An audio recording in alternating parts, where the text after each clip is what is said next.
MLA Jagan అనే నీచుడు అడ్డంగా ఇరుక్కుపోయాడు. తన మాజీ మంత్రివర్గ సహచరుడు, మాజీ శాసనసభ్యుడు, ఆంధ్ర రాష్ట్ర నికృష్టుల్లో ఒకడైనటువంటి జోగి రమేష్తో పాటు జగన్మోహన్ రెడ్డి కూడా బొక్కలోకి వెళ్ళేటువంటి పరిస్థితి వచ్చేసింది.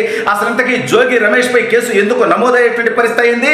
అసలు ఈ కేసులో జగన్మోహన్ రెడ్డి కుక్క బతుకు ఏమవుతుంది అనేది ఈ వీడియోలో వివరించబోయే ముందుగా ఇప్పటి వరకు మన ఛానల్ సబ్స్క్రైబ్ చేయని వాళ్ళు ఖచ్చితంగా సబ్స్క్రైబ్ చేయండి.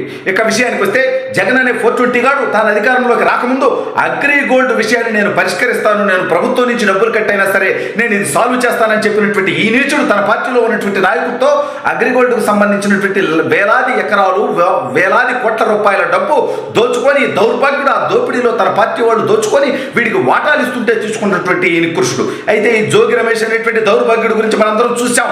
భారతదేశ చరిత్రలో ఏ ఒక్క పార్టీ ఆఫీస్ మీద కానీ, ఏ ఒక్క ప్రతిపక్ష నేత ఇంటి మీద కానీ అధికార పక్షం దాడికి వెళ్ళినటువంటి చరిత్ర జరగల. కానీ ఈ దౌర్భాగ్యుడు జోగి రమేష్ అనేటువంటి నికృష్టుడు జగన్మోహన్ రెడ్డిని అనేటువంటి సైకోని సంతృప్తిపరచడం కోసం, మంత్రి పదవి కోసం ఈ నీచుడు ఏకంగా చంద్రబాబు నాయుడు గారి ఇంటి మీద దాడికి వెళ్ళినటువంటి దౌర్భాగ్యుడు.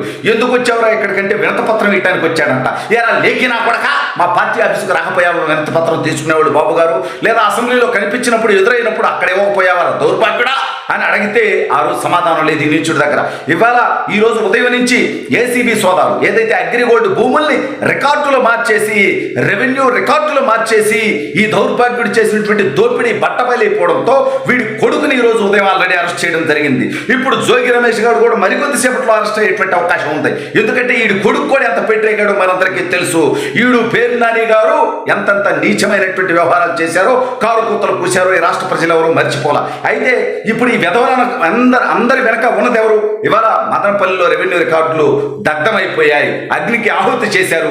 ఎందుకంటే పెద్దిరెడ్డి అనేటువంటి నికృష్టుడు 2 లక్షల ఎకరాలకు పైగా చిత్తూరు జిల్లాలో దోపిడీ చేసి దాంట్లో వేలాది ఎకరాలు తన కుటుంబ సభ్యుల పేరు మీద పెట్టుకొని ఆ వాస్తవాలు బయటకు వస్తే తన కుటుంబం మొత్తం జైలు పాలవుతుంది. కాబట్టి అది తప్పించుకోవడం కోసం ఆ దౌర్భాగ్యుడు ఏకంగా మదనపల్లిలో రెవెన్యూ రికార్డులు ఉన్నటువంటి ఆఫీసునే తగలబెట్టినటువంటి నికృష్టం మనందరం చూశాం. ఒకవైపు ఆ కేసు నడుస్తుండగానే మరోవైపు అగ్రిగోల్డ్కి రాష్ట్ర వ్యాప్తంగా వేలాది ఎకరాల భూములు ఉన్నాయి.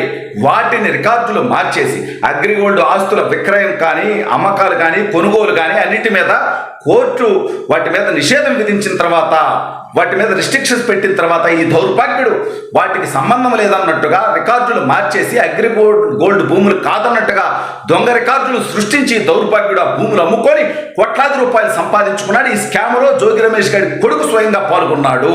అయితే ఈ జోగి రమేష్ గారు కొడుకు పాల్గొంటే జోగి రమేష్ గారు కాదా కారణం? వాడు మంత్రిగా ఉంటేనేగా. జగన్ అనేటువంటి డెకాయిట్ గారు రాజశేఖర రెడ్డి అధికారంలో ఉన్నప్పుడు ఆ అధికారాన్ని అడ్డ పెట్టుకొని వేల కోట్లు సంపాదించి దానికోసం జైలు పాలయ్యాడు. ఇవాళ జోగి రమేష్ అనేటువంటి దౌర్భాగ్యుడు మంత్రిగా ఉంటే ఈడి పదవిని అడ్డం పెట్టుకుని ఈడు కొడుకు చేసినటువంటి తప్పుడు పనికి ఈడు కొడుకు అంటే ఈ డైరెక్షన్లోనే ఇప్పుడు వీళ్ళతో పాటు ఇంకా రాష్ట్ర వ్యాప్తంగా టీడీఆర్ బాండ్ల దగ్గర నుంచి అగ్రిగోల్డ్ భూములు మరిన్ని వేల ఎకరాలు దోచుకున్నటువంటి చరిత్ర వైసీపీ నాయకులకు ఉన్నది.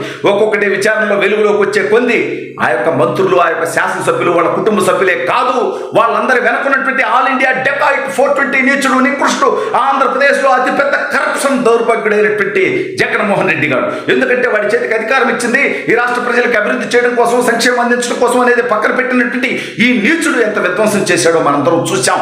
వీడు చేసేది అవినీతి, కానీ పొద్దున్న లేస్తే ఎదుటోళ్ళ మీద బురద చల్లుతా ఉంటాడు. చంద్రబాబు నాయుడు గారిని అక్రమంగా అరెస్ట్ చేసినటువంటి ఈ నీచుడు 53 రోజులు రాజమండ్రిలో రిమాండ్గా ఆయన పెట్టడం జరిగింది. రిమాండ్గా ఆయన జైల్లో ఉంచడం జరిగింది, రిమాండ్ ఖైదీగా.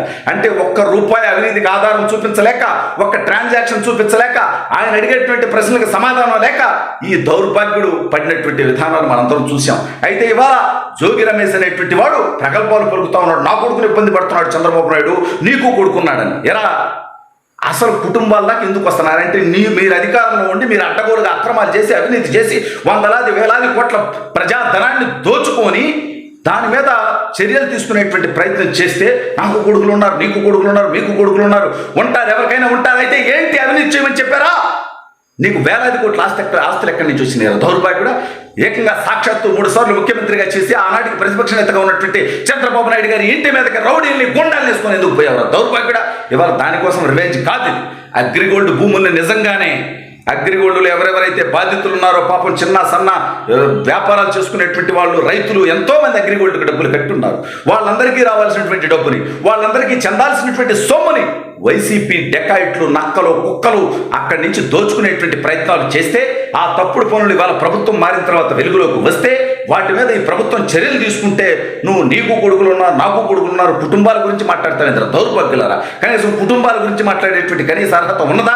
అయితే కుటుంబాలు ఉంటే మాత్రం మీరు ఇష్టం వచ్చినట్టు దోచుకొని మీ పిల్లల్ని గాలికి వదిలేయాలా? ఆడ చెవిరెడ్డి గారు వాడి కొడుకును పంపించి అక్కడ చంద్రగిరిలో ఏం చేశాడో మనందరం చూసాం. పులివర్తి నాని గారి మీద ఏకంగా హత్యాయత్నం చేసినటువంటి దౌర్భాగ్యం. మీ పిల్లలు కాబట్టి ఇక వాళ్ళు వదిలేయాలన్నమాట, ఏ తప్పులు చేసినా అనేటువంటి నికృష్టమైనటువంటి ఆలోచన నుంచి బయటికి రండి.